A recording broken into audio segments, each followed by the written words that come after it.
कराची के एक पुराने मोहल्ले की तंग गलियों में एक 2 मंजिला पुराना सा मकान था जिसमें फायजा अपने वालिदैन और दादों के साथ रहती थी। घर में गुर्बत थी लेकिन दिल में सुकून भी था, क्योंकि दादों की कहानियाँ और नसीहतें हर रात एक नया रंग देती थीं। फायजा एक ज़हीन और मेहनती तालिबा थी जो हमेशा कहती थी, मैं सिर्फ अपने लिए नहीं अपनी दादों के ख्वाबों के लिए कुछ बनना चाहती हूँ। दादो हर रात उसे कहती थीं, बेटी, दुनिया में सबसे वजनी चीज सच होता है और सबसे हल्की चीज झूठ। मगर देखना, लोग हमेशा हल्की चीज उठाने की कोशिश करते हैं। तुम सच का बोझ उठा सको तो कुछ बन सकोगी। मोहल्ले में एक और लड़का रहता था, काशिफ। वो फायजा के बचपन का दोस्त था, मगर हालात ने उसे बदल दिया था। उसके वालिद का इंतकाल हो चुका था, माँ बीमार थी और वो दिन रात छोटे मोटे काम करके घर चलाता था। स्कूल छोड़ दिया था, ख्वाब भी दफन कर दिए। एक दिन फायजा ने स्कूल जाते हुए देखा कि काशिफ सिगरेट बेच रहा है। वो रुकी और बोली, काशिफ, ये तुम हो? तुम तो कहते थे कि तुम पायलट बनोगे। काशिफ ने हंसकर जवाब दिया, पायलट बनने के लिए ख्वाब नहीं, पैसा चाहिए, और मेरे पास तो जूते भी पुराने हैं। फायजा कुछ नहीं बोली, सिर्फ एक जुमला कहा,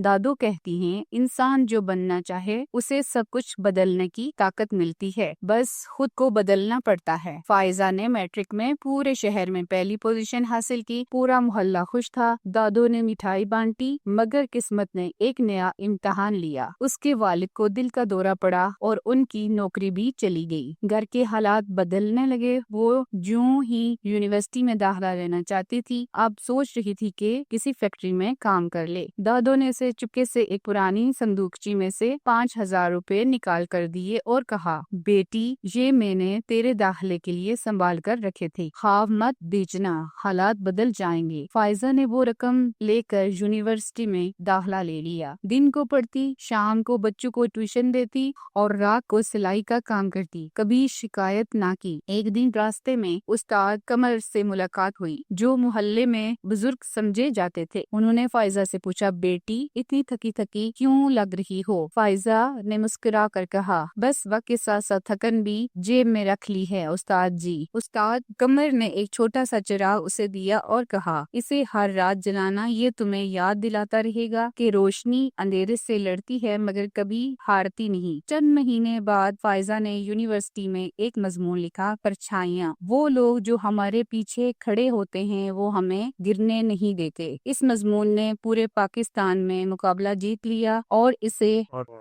इसे स्कॉलरशिप के साथ लंदन यूनिवर्सिटी में पढ़ने का मौका मिला, मगर उसने वो मौका ठुकरा दिया। सब हैरान हुए। मीडिया ने सवाल किया, प्रोफेसर ने समझाया, मगर वो डटी रही। उसने कहा, मेरे मोहल्ले में और भी लड़कियां हैं जो रोशनी बन सकती हैं, मगर इन्हें कोई रास्ता नहीं दिखाता। मैं इनके लिए एक छोटा सा स्कूल खोलना चाहती हूँ। मैं लंदन जाकर क्या करूँगी जब मेरे इर्द गिर्द अंधेरे हैं? आज इसी मोहल्ले में परछाइयाँ स्कूल चल रहा है। फायजा खुद पढ़ाती है और साथ साथ काशिफ अब इस स्कूल का एडमिन है, जिसने दोबारा पढ़ना शुरू कर दिया। दादो का दिया हुआ चिराग अब स्कूल के दरवाजे पर जलता है और इस पर एक जुमला लिखा है, अगर तुम सच के साथ चलते हो तो परछाइयाँ तुम्हारे पीछे चलती हैं। कहानी का सबक, ख्वाब अगर हालात से बड़े हों तो इंसान कुछ भी हासिल कर सकता है। सच्चाई, मेहनत और हिम्मत इंसान को मुकाम देती हैं। कामयाबी सिर्फ खुद के लिए नहीं, दूसरों को रोशन करने के लिए काफी होनी चाहिए।